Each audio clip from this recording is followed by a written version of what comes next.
शासन पर्व में एक कथा सुनाई जाती है, बहुत ध्यान से सुनना। सेवा का फल क्या होता है?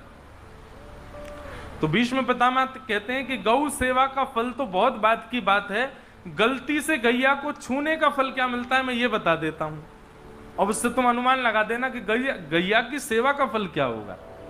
तो अनुशासन पर्व में भीष्म पितामह कहते हैं कि जब व्यक्ति गलती से गैया को छू देता है, मतलब राह में गैया सामने से आ गई और आपने बचने के लिए केवल उसका स्पर्श कर दिया, जीवन में एक बार गलती से गैया छूने के स्पर्श का फल क्या होता है? देखिए,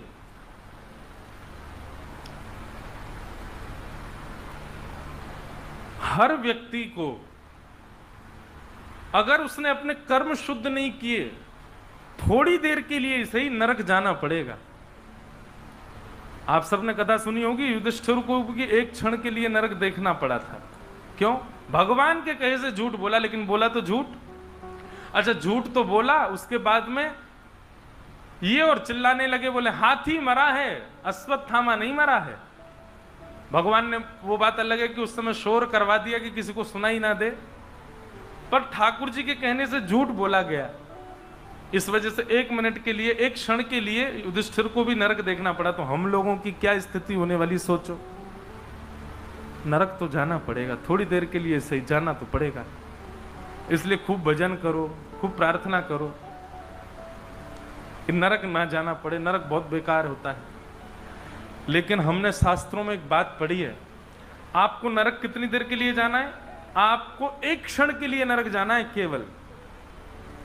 लेकिन नरक तो एक क्षण ही रुकना है, पर नरक जाने से पहले एक वैतरणी नदी पड़ती है, उसको पार करने के लिए ऐसा वर्णन करते हैं कि वैतरणी को पार करने में सामान्य से सामान्य व्यक्ति को बहुत तीव्रता से पार करेगा तो उसको भी 1000 वर्ष के आसपास लग जाते हैं वैतरणी पार करने में। मात्र इतनी खतरनाक वैतरणी नदी है, उसका कोई और छोड़ नहीं देखता, समुद्र की तरह है वो। और वैतरणी नदी में कोई जल नहीं है, वैतरणी नदी में खून की नदी है वो। वैतरणी नदी में मवाद बहता है, रक्त बहता है, दुर्गंध इतनी गंदी आती है कि कोई वहां खड़ा नहीं हो सकता। उसको पार करना पड़ता, 1000 वर्ष लगते हैं तब जाके नरक पहुंचता है व्यक्ति। 1000 ना भी लगते हों हम लोगों के पुण्यों के हिसाब से हमको, लेकिन हम खड़े भी क्यों हों ऐसी दूषित नदी के किनारे? बिना वैतरणी पार किए नरक नहीं जाता। और वैतरणी पार करने में आपको कोई यम के दूत सहायता नहीं करेंगे, आपको ही डूब करके तैर के पार करनी पड़ेगी, तभी आप नरक जाओगे। फिर नरक में आपको 1 मिनट, 2 मिनट, 1 क्षण, 2 क्षण, 1 हफ्ता, 2 हफ्ता, 15 दिन, 20 दिन, महीना, 1.5 महीना, साल, 2 साल, 10 साल, पाप के अनुसार आपको वहां रुकना पड़ेगा। लेकिन नरक से ज्यादा बुरी वैतरणी है। भीष्म पितामह कहते हैं, व्यक्ति जब गलती से गैया का स्पर्श कर देता है और जब वो अपने पाप को भोगने के लिए नरक जाता है, तब वैतरणी के तट पर सुरभि गैया आकर के अपनी पूंछ उसको पकड़वा देती है और कहती है, ये 1000 वर्ष में पार करने वाली नदी हम तुमको क्षण भर में पार करा देंगे। और वो गैया अपनी पूंछ पकड़वा करके वैतरणी पार करा करके उसको नरक छोड़ देती है। अब नरक में 15-20 दिन, महीना, 1 महीना, जितना भी उसको भोगना है, केवल नरक का भोग भोगेगा। ये जबरदस्ती वैतरणी का भोग नहीं भोगना पड़ता गैया को गलती से छूने से। सोचो, अगर कोई व्यक्ति नित्य मन बना करके प्रेम से, भाव से जाकर के गैया का स्पर्श करे,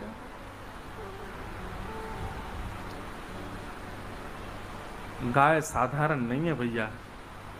हम मानव सब चीजों पर ध्यान दे रहे हैं, मंदिर बनने चाहिए, हमारा सनातन धर्म बचना चाहिए, तिलक बचना चाहिए, ब्राह्मणों का बल बढ़ना चाहिए, वैश्य क्षत्रिय समाज सब अपने अपने भाव रख रहे हैं, सब चीज पर ध्यान रखा जा रहा है, लेकिन गैया पर बिल्कुल ध्यान नहीं दे रहे हैं हम लोग।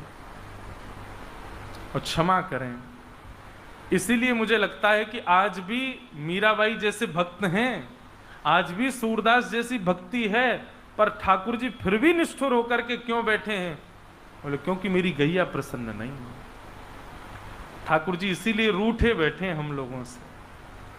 इसलिए भैया, एक बार को एक माला कम जप लो, एक बार को आप वृंदावन एक बार जाना कम कर दो, पर एक माला कम का जो समय बचता है और एक बार वृंदावन ना जाने से तो धन बचता है, उतना आप गौ सेवा में लगा दो, गैया की सेवा कर लो।